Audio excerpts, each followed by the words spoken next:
नमस्कार, मैं डॉक्टर शिशिर उपाध्याय। मध्य का मंच में आपका बहुत बहुत स्वागत है।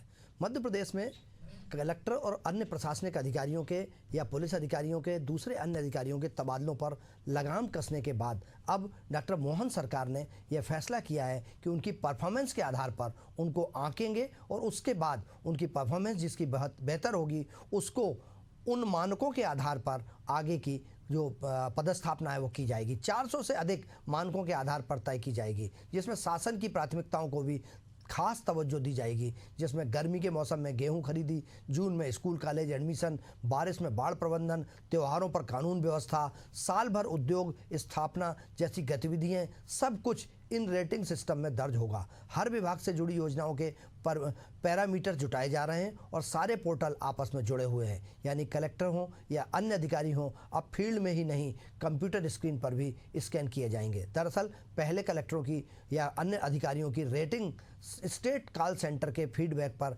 आधारित होती थी, लेकिन अब उसमें गड़बड़ी के चलते सरकार परफॉर्मेंस का नया और पावरफुल फार्मूला लेकर आई है। वहीं इस मामले में कांग्रेस ने राज्य सरकार पर आरोप लगाया है कि वह 400 पैरामीटर के आधार पर कलेक्टरों या अन्य अधिकारियों की प्रोफाइल तैयार कर दबाव बनाने की कोशिश कर रही है। कांग्रेस का कहना है कि यह कदम अफसरों पर मनचाहा काम करवाने की मंशा से उठाया गया है। उन्होंने दावा किया है कि कई अधिकारी सरकारी दबाव में काम कर रहे हैं, जिसमें प्रदेश का विकास प्रभावित हो रहा है।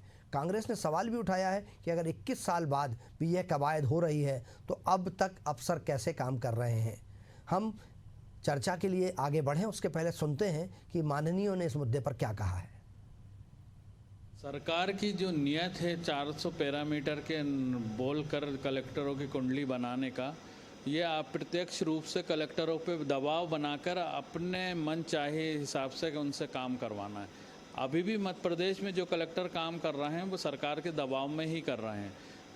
कई कलेक्टरों से मेरी अनऑफिशियल बात होती है, उन पे इतना सरकार का दबाव रहता है कि वो काम करना उनके लिए मुश्किल है। मध्य प्रदेश का विकास इससे प्रभावित है।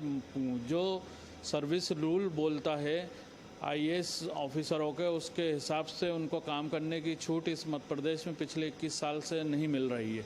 निश्चित ही कुछ कलेक्टर उनके आगे मजबूर होकर उनके हिसाब से काम कर देते हैं, और जो ये कुंडली बनवाने का प्रपंच है वो वही है।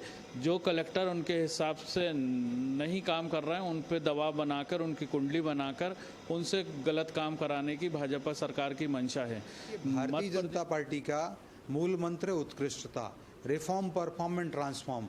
जो मूल मंत्र है, अगर हमें जनता के बीच में उत्कृष्टता देनी है तो चाहे वो जनप्रतिनिधि हों, चाहे वो शासकीय सेवक हों, सभी की मॉनिटरिंग होना चाहिए और सभी के लिए लक्ष्य निर्धारित होना चाहिए। जिस प्रकार से यशस्वी मुख्यमंत्री डॉक्टर मोहन यादव जी ने मध्य प्रदेश के लिए लक्ष्य निर्धारित किया कि आने वाले 5 सालों में जो बजट दोगुना करेंगे और जीडीपी को साइज को बढ़ाएंगे, तो ये सारे लक्ष्य वो लेकर के चल रहे हैं। भगवान रूपी जनता की कैसे सेवा करें मध्य प्रदेश की, वो अनेक लक्ष्य आधारित राजनीति कर रहे हैं और उस लक्ष्य को लेकर के सरकार चल रही है। मुझे लगता है शासकीय सेवकों को भी उन्हीं लक्ष्यों को अपने अपने लक्ष्य निर्धारित करना चाहिए।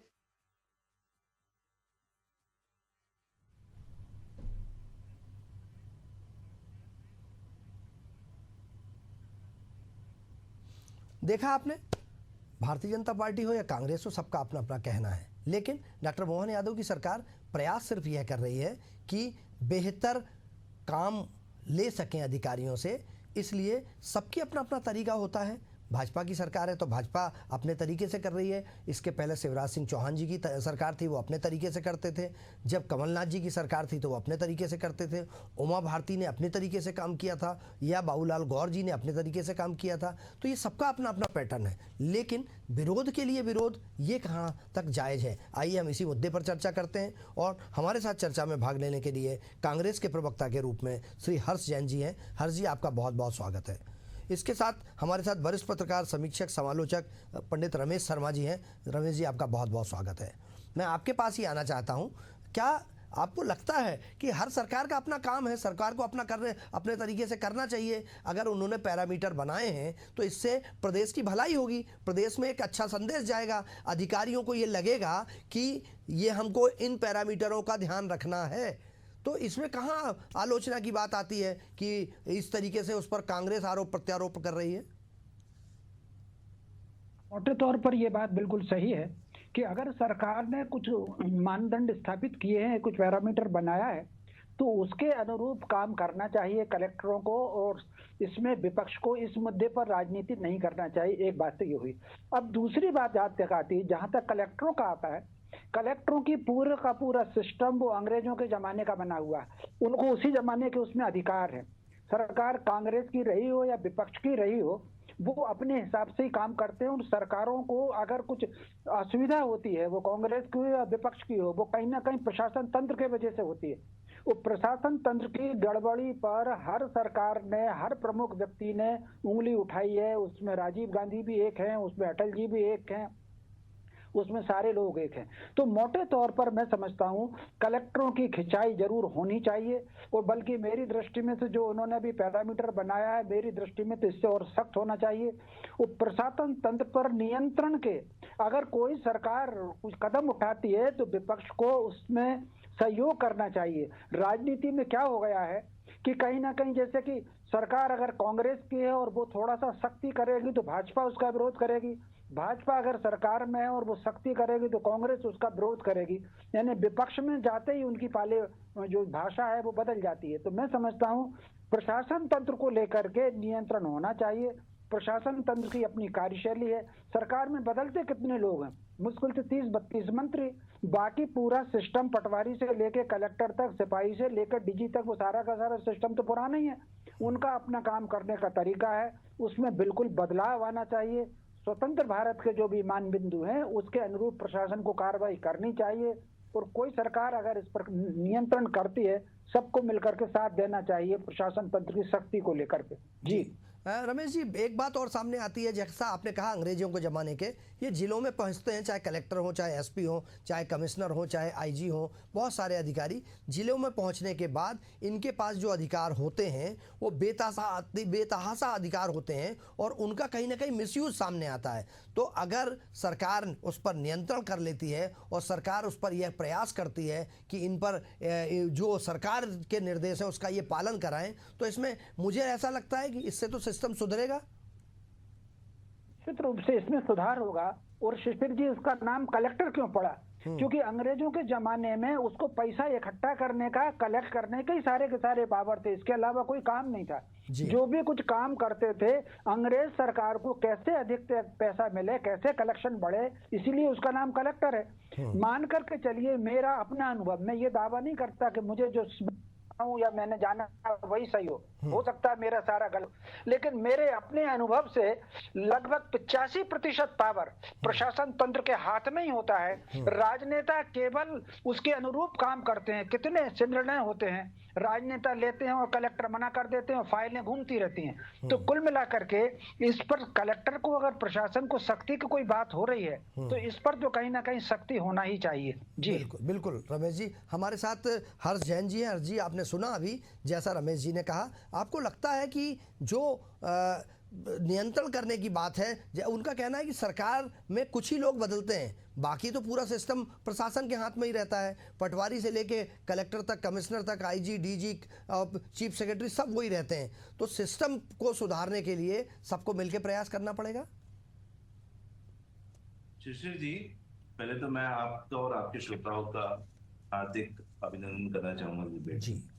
आज भारतीय जनता पार्टी की सरकार में असलियत ये हो चुकी है जी, पटवारी से लेके ऊपर सीजीआई तक इतना सरकार का दबाव है कि ये स्वतंत्र रूप से काम ही नहीं कर पाती जी।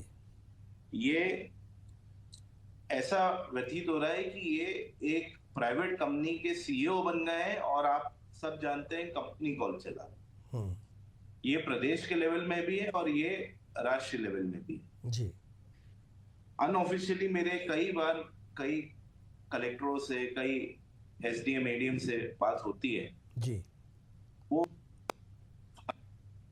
इस तरह का दबाव आता है उनके ऊपर कि सीधे सीधे बोला जाता है कि अगर आप नहीं करेंगे तो आपको पोस्टिंग, पनिशमेंट पोस्टिंग जैसी बातें होती हैं। और ये सीधा उदाहरण कई पिछले 1 साल में कई बार हम देखने को मिला है जी।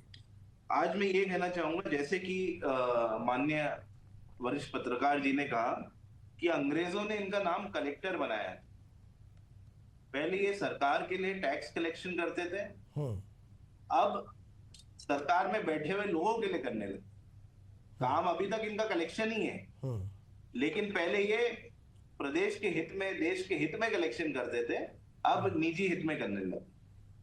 और इतना दबाव है कि कई समय जो न्याय के काम होते हैं वो अनदेखे रह जाते हैं और निजी काम लोग अपने करवा लेते हैं। जी, सबको पता है किस तरीके से आदिवासियों की जमीनों का घपला चल रहा है पूरे प्रदेश में। जी, आदिवासियों के जमीनों के नामांतरण जी, बिना कलेक्टर के अनुमति के तो होते नहीं है। जी, और ऐसे में आपको 50 एग्जाम्पल बता सकता हूँ धार जिले में, इंदौर जिले में, जहाँ पे आदिवासियों के जमीन के नामांतरण प्राइवेट नाम पे हो।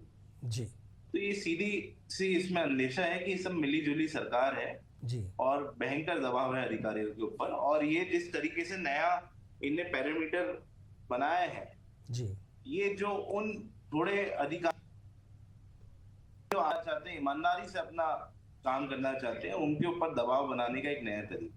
बिल्कुल। वंदना जी, जैसा अभी हर्ष जी ने कहा है, आपको लगता है कि 400 पैरामीटरों का एक मापदंड बनाकर सरकार यह चाहती है कि प्रशासनिक अधिकारी अपने काम में और सुधार लेके आएं और जनता की जो महत्वपूर्ण ज़रूरतें हैं, जिनके लिए कलेक्टरों को या अधिकारियों को पदस्थ किया जाता है, वो उसका पालन करें? तो इसमें कांग्रेस को बुराई नज़र आती है, लेकिन आपको लगता है कि ये डॉक्टर मोहन सरकार का एक नवाचार है? नमस्कार शिशिर जी, रमेश शर्मा जी को नमस्कार, हर्ष जी आपको भी नमस्कार। देखिए, अगर कांग्रेस को अच्छे कामों में भी तकलीफ नजर आ रही है, इसका मतलब अब कांग्रेस पार्टी राजनीतिक एंगल से ही हर चीज को सोचती है। जनता से उनका कोई लेना देना नहीं, जनता के साथ क्या हो रहा है उससे भी उन्हें कोई लेना देना नहीं। देखिए, जब हम कलेक्टर्स की बात करते हैं तो हम उस व्यक्ति की बात करते हैं जो जनता के लिए कार्य कर रहा है, उस अधिकारी की बात करते हैं तो जो जनता के हितों के लिए कार्य कर रहा है। और गुड गवर्नेंस एक अच्छे अधिकारी की पहचान है। और अगर उस गुड गवर्नेंस को स्थापित करने में वो पीछे हट रहा है, अगर जनता की सेवा में कहीं वो पीछे हट रहा है, कहीं उससे त्रुटि हो रही है, और अगर उस चीज के बेसिस पे उसकी परफॉर्मेंस रिपोर्ट तैयार की जा रही है और उस परफॉर्मेंस रिपोर्ट के बेसिस पे उसे आगे के प्रमोशंस, उसे आगे के जो भी ट्रांसफर्स हैं, पोस्टिंग्स हैं, वो दी जा रही हैं, तो इससे अच्छा और क्या हो सकता है? आप बताइए, जितने जनप्रतिनिधि आज जनप्रतिनिधि कार्य कर रहे हैं, चाहे अधिकारी हो, वो आखिरकार किसके लिए कार्य कर रहे हैं? जनता के लिए कार्य कर रहे हैं। अगर जनता उन्हें रिपोर्ट कार्ड में, उनके प्रोग्रेस रिपोर्ट में 0 फेलियर साबित कर देती है, तो फिर आप बताइए, क्या वो एक पदोन्नति के हकदार बनते हैं? क्या उन्हें एक प्रमोशन मिलना चाहिए? क्या उन्हें अच्छी जगह ट्रांसफर मिलना चाहिए? और अगर जो कलेक्टर अच्छे से कार्य कर रहा है, जनता की जन सुनवाई सही तरीके से कर रहा है, किसी भी चीज में कोई घोटाला नहीं होने दे रहा है, और अगर उसकी परफॉर्मेंस प्रोफाइल 100% आती है, उसे अगर प्रमोशन मिलता है, अगर उसे अच्छी जगह ट्रांसफर मिलता है, तो आपको नहीं लगता कि जनता का ही भला किया जा रहा है? क्योंकि इस तरह के अधिकारी अगर अच्छी जगहों पर बैठेंगे तो सही निर्णय लेंगे, गुड गवर्नेंस की स्थापना करेंगे। और मोदी जी ने हमेशा कहा है कि हमारी सरकार का मुख्य उद्देश्य है गुड गवर्नेंस लाना। आपने देखा, उस गुड गवर्नेंस के लिए हमने हमेशा कार्य किया है।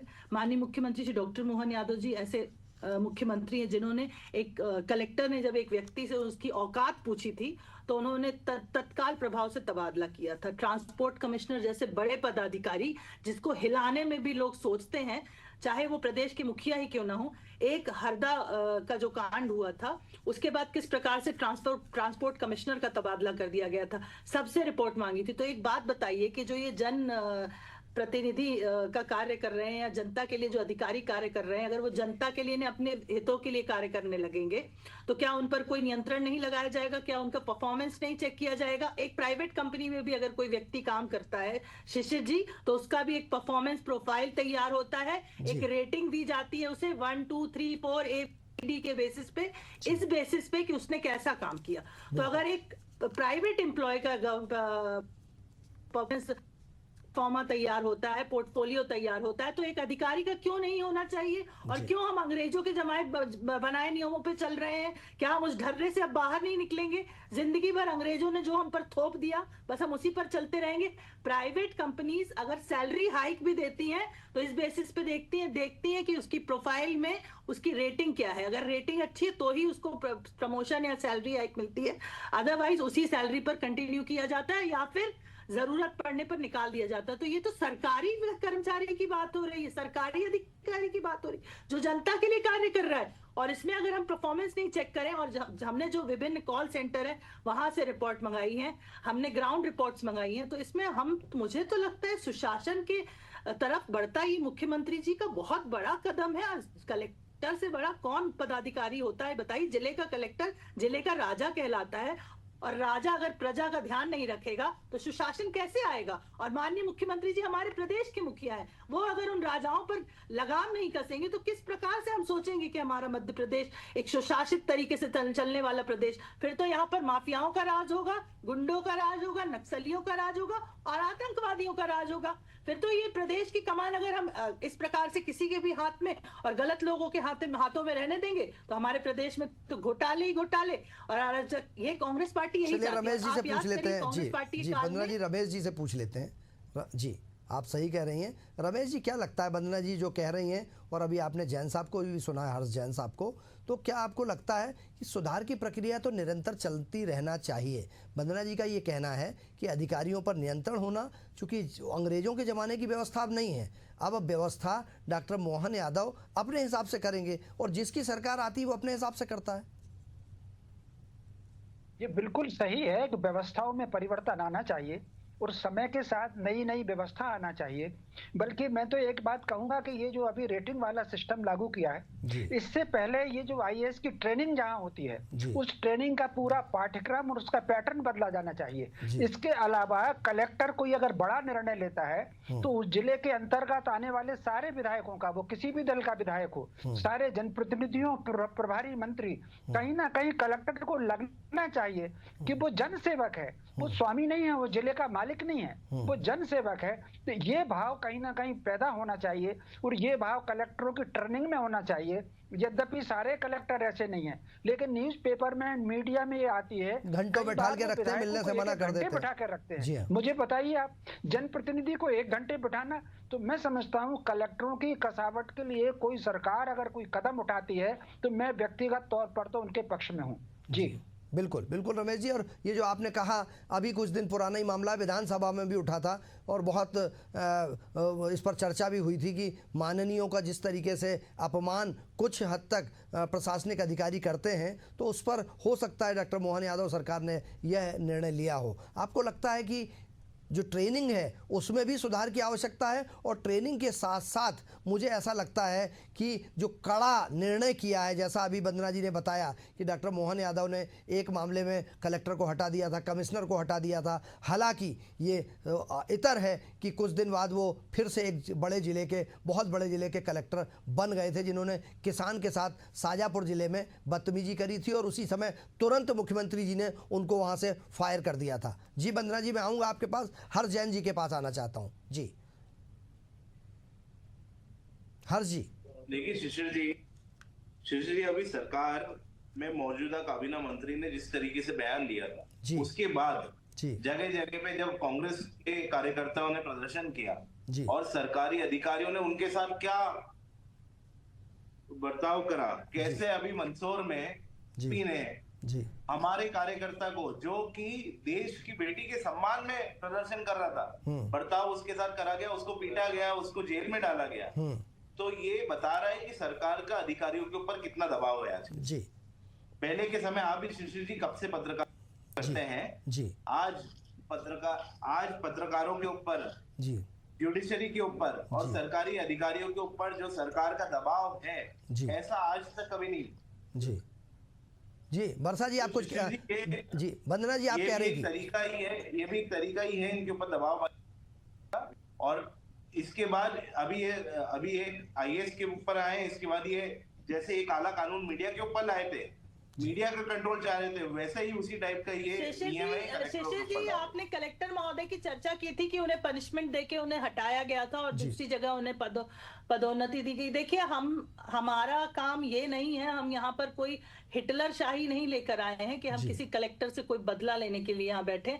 अगर जनता के साथ कोई कुछ गलत करेंगे तो तत्काल प्रभाव से उन्हें उस चीज का पनिशमेंट फेस करना पड़ेगा। अगर वो जनता को सिर्फ उनकी औकात पूछेंगे तो पनिशमेंट के रूप में उन्हें तुरंत वहां से हटाया जाएगा। रही बात अगर उनका प्रोफाइल अच्छा है, उन्होंने बाकी अपनी पूरी सर्विस में अच्छा कार्य किया है, तो पनिशमेंट ही मुझे लगता है सही है। हम ये तो करेंगे नहीं कि अब कलेक्टर बनकर कोई इतना पढ़ लिख कर अगर व्यक्ति चयनित होकर आया है इतने इंटरव्यू की प्रक्रिया से गुजर के, और जनता के हित में अगर उससे एक गलती हो गई तो उस बात पे उसे सजाए मौत तो दी नहीं जाएगी, सजा दी जाएगी, और सजा के रूप में उन्हें वहां से तबादला उनका किया गया था। अब क्योंकि उनका कार्य अच्छा था, पूरी उनकी पुरानी प्रोफाइल अच्छी थी, इसीलिए एक समय के बाद उन्हें सही स्थान पर पोस्टिंग दी गई। तो देखिए, हमारी सरकार किसी के ऊपर कोई दबाव नहीं बनाना चाह रही ना, हम ये चाहते हैं कि कलेक्टर्स पे कोई दबाव बने। हम सिर्फ इतना चाहते हैं कि जनता के जो जनहितैषी कार्य हो रहे हैं, जन लाभार्थी योजनाएं चल रही हैं, वो जनता तक जाएं, जनता को मिले और जनप्रतिनिधियों का भी सम्मान बना रहे। देखिए, विधायक हो, सांसद हो, इनको भी जनता चुनकर लाती है। जिस प्रकार से अधिकारी एक कड़ी परीक्षा से गुजरकर बाहर आते हैं, उसी प्रकार से जो हमारे जनप्रतिनिधि हैं वो भी एक कड़ी परीक्षा, जो कि जनता के अदालत में उन्हें परीक्षा देनी पड़ती है, लोकतंत्र की अदालत में उन्हें परीक्षा देनी पड़ती है, चुनाव उसके माध्यम से चुनकर आते हैं, तो उनका भी एक सम्मान है, वो भी बना रहना बिल्कुल जरूरी है। हमारे अधिकारियों का भी सम्मान, क्योंकि अधिकारी हमारे मध्य प्रदेश का सम्मान बना कर रखते हैं, तो उनका सम्मान करना जनता का कार्य है। किसी अधिकारी के साथ बदसलूकी जनता के भी किसी व्यक्ति या प्रतिनिधि को नहीं शोभा देती, किसी भी पार्टी और किसी भी दल के हो। जिस प्रकार से ये बोल रहे थे कि एक बेटी के सम्मान में खड़े थे और उन्हें मारा, तो आप ये बताइए कि आप कॉलर पकड़ लेंगे तो क्या पुलिस आपको डंडे नहीं मारेगी? पुलिस अपना पावर नहीं दिखाएगी? आपके लिए किसी पुलिस अधिकारी की कॉलर पकड़ लेंगे ये कहकर कि आप एक नेता हैं तो आप बच जाएंगे?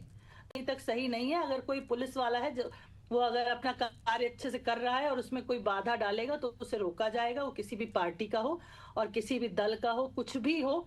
हमारे लिए सबसे पहले जनता की सेफ्टी, सिक्योरिटी, उनके सुरक्षा, और हम इसीलिए कभी भी ये नहीं चाहेंगे कि हमारे पुलिस के पदाधिकारियों, पुलिस के अधिकारियों पर जनता के कोई भी प्रतिनिधि, किसी भी दल के प्रतिनिधि हाथ उठाएं, उन्हें गाली गलौज के ऊपर आंखें मुरेर के देखें, ये हम नहीं चाहते।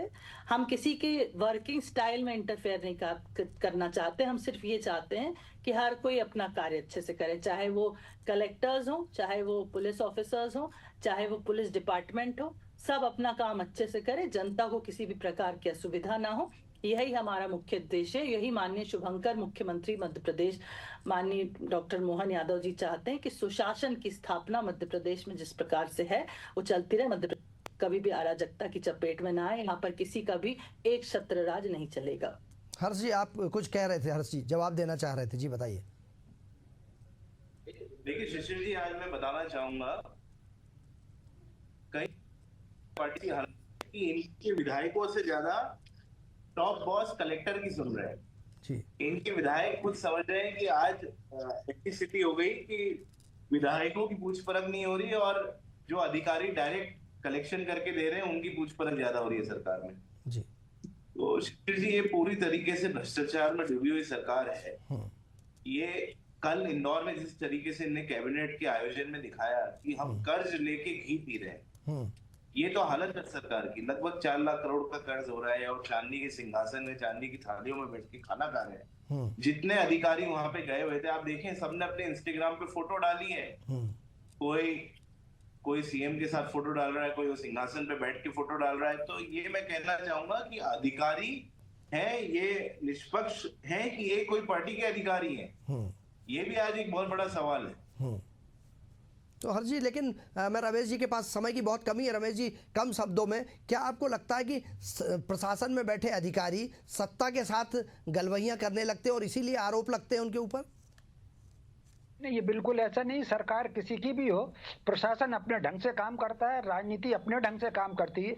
ये ठीक है कि 5-10% कुछ ना, वो जो एक 3 लोगों का ग्रुप है देश भर में, जो बेईमान किस्म का व्यापारी, भ्रष्ट किस्म का अफसर, चरित्रहीन नेता, ये 3 लोगों का अलग जो गुट बन जाता है उसको छोड़ दीजिए। बाकी राजनीतिक दल, भाजपा हो, कांग्रेस हो, व्यापारी हो, अधिकारी हो, सबका अपना तरीका है काम करने के। अधिकारी तो किसी से दबता ही नहीं है, मंत्रियों की फाइलें वापस करते हैं, सरकार कोई भी रही हो। तो कुल मिलाकर के उन पर अगर सीधे रास्ते पे चलने का कोई रास्ता बनाया है तो मैं समझता हूँ इसको मजबूती के साथ पालन होना चाहिए।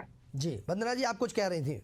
जी देखिए, मैं हर्ष जी से पूछना चाहती हूँ कि जितनी बड़ी बड़ी ये बातें बोलते हैं उसके तथ्य कहाँ है, उसका आधार कहाँ है। बिना आधार के विधायकों की बात की सुनवाई नहीं हुई, बिना तथ्यों के आधार पर बस कांग्रेस पार्टी को इल्जाम लगाना है, बस इल्जाम लगाते जाना है। और रही बात जब ये अपने पार्टी के प्रतिनिधियों की बात करती तो मुझे तो कमलनाथ जी याद आते हैं कि किस प्रकार से एक महिला अभिनेत्री के कमर में हाथ डालकर एक मुख्यमंत्री खड़ा है। इसको ये सुशासन और इसको ये अच्छा चरित्र और बहुत चरित्रवान बताते हैं। तो अगर इन लोगों के हिसाब से ये चरित्रवान नेताओं की पराकाष्ठा है कि एक अभिनेत्री के कमर में हाथ डाल के खड़े हो जाओ, फोटो खिंचवाओ, वो चीजें सही है। और माननीय मुख्यमंत्री जी अगर कलेक्टरों पर लगाम लगा रहे हैं, गलत चीजों पर लगाम लगा रहे हैं, उसे लोग गलत ठहराते हैं। तो इनका कंपैरिजन आप कर लीजिए। कांग्रेस पार्टी के जमाने में मुख्यमंत्री कमलनाथ थे, आज मुख्यमंत्री श्री डॉक्टर मोहन यादव जी हैं, उसके पहले माननीय शिवराज सिंह चौहान जी थे। आप कंपैरिजन करिए हमारे मुख्यमंत्री, हमारी पार्टी से जो मुख्यमंत्री रहे हैं उनके जैसे चरित्र की बात क्योंकि माननीय पत्रकार महोदय ने उठाई है, तो चरित्र के मामले में भी आप कंपैरिजन करिए। कमलनाथ जी की जिस तरह की फोटोज वायरल हुई थी, क्या एक नेता को शोभा देता है, एक जनप्रतिनिधि को शोभा देता है? आईफा अवार्ड्स हो, कुछ भी हो, आप किस प्रकार से इस तरह के बोलिए, जल्दी से, समय की कमी है, इंस्टाग्राम की फोटोज की वायरल की बड़ी बातें कर रहे हैं। कमलनाथ जी से ज्यादा वायरल किसकी फोटो हुई होगी? लेकिन कमलनाथ जी की फोटो की चर्चा नहीं करते। इंस्टाग्राम पे अगर किसी अधिकारी ने अपनी फोटो डाल दी तो इनको उससे तकलीफ है। किसी नेता ने अपनी चांदी की थाली में चांदी की थाली अपने घर नहीं लेके जा रहे हैं, वहीं छोड़ कर जा रहे हैं। और अगर हम अपनी परंपरा, डॉक्टर मोहन यादव का ये नवाचार है कि 400 से अधिक मापदंडों पर खरे उतरने के बाद ही अधिकारियों को बेहतर सेवा करने का अवसर मिलेगा, और यदि वो जनता की बात को मानेंगे और जनता की सेवा करेंगे तभी वो बेहतर हो पाएंगे। और सिर्फ एक सूत्री एजेंडा है सरकार का कि जनता की सेवा। हम इसी मुद्दे पर चर्चा कर रहे थे। हमारे साथ वरिष्ठ पत्रकार रमेश शर्मा जी जुड़े, आपका बहुत बहुत धन्यवाद। हमारे साथ भाजपा से वंदना त्रिपाठी जी जुड़ी, आपका बहुत बहुत धन्यवाद। कांग्रेस से हर्ष जैन जी जुड़े, आपका बहुत बहुत धन्यवाद। खबरों का सिलसिला जारी रहेगा, बने रहिए एशियन न्यूज़ पर। मुझे दीजिए इजाज़त, नमस्कार।